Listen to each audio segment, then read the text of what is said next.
यह कथा दो महान अवतारों भगवान श्री कृष्ण और भगवान हनुमान के बीच की एक अद्भुत और भावनात्मक मुलाकात की कहानी है, जो हमें भक्ति, विनम्रता और सेवा भाव का अद्भुत संदेश देती है।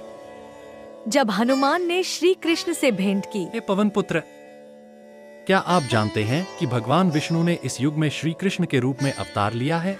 हनुमान जी ने मुस्कुराकर उत्तर दिया, मेरे लिए तो प्रभु श्री राम ही सब कुछ है। नारद मुनि बोले, लेकिन श्री राम और श्री कृष्ण में कोई अंतर नहीं है। आप चाहे तो जाकर द्वारका में उनसे मिल सकते हैं। हनुमान जी सहमत हुए और द्वारका की ओर चल पड़े।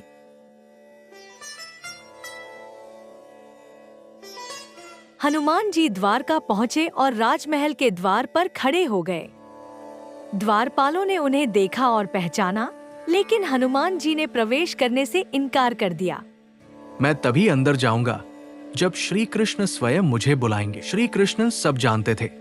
उन्होंने दुर्योधन को हराने में अर्जुन की मदद की थी और उन्हें अच्छे से ज्ञात था कि हनुमान जी अर्जुन के रथ पर ध्वज के रूप में भी विराजमान थे। श्री कृष्ण स्वयं बाहर आए, हनुमान जी को देखा और मुस्कुराते हुए कहा, हे पवन सुत, आपकी भक्ति देखकर मेरा हृदय गदगद हो गया। आइए मुझे गले लगाइए। हनुमान जी भाव विभोर हो गए।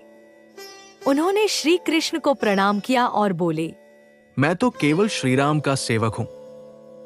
आप कौन हैं? श्री कृष्ण मुस्कुराए और अपने विष्णु रूप तथा श्री राम रूप का दर्शन कराया। उसी क्षण हनुमान जी समझ गए कि श्री राम और श्री कृष्ण एक ही हैं। भक्ति का भाव। हनुमान जी ने श्री कृष्ण से कहा, हे प्रभु, क्या आप मुझे फिर से श्री राम सेवा का अवसर देंगे? अवश्य। अगले युग में जब मैं श्री राम के रूप में कलयुग में रामायण को फिर से लोगों तक पहुंचाऊंगा, तुम मेरे साथ रहोगे, कभी भक्त बनकर, कभी प्रेरक बनकर। कहानी से शिक्षा। एक सच्ची भक्ति में कोई अंतर नहीं होता, चाहे रूप कोई भी हो। 2. सेवा भाव ही सबसे बड़ी पूजा है। 3. भगवान हर युग में अपने भक्तों को पहचानते हैं और उन्हें अवसर देते हैं।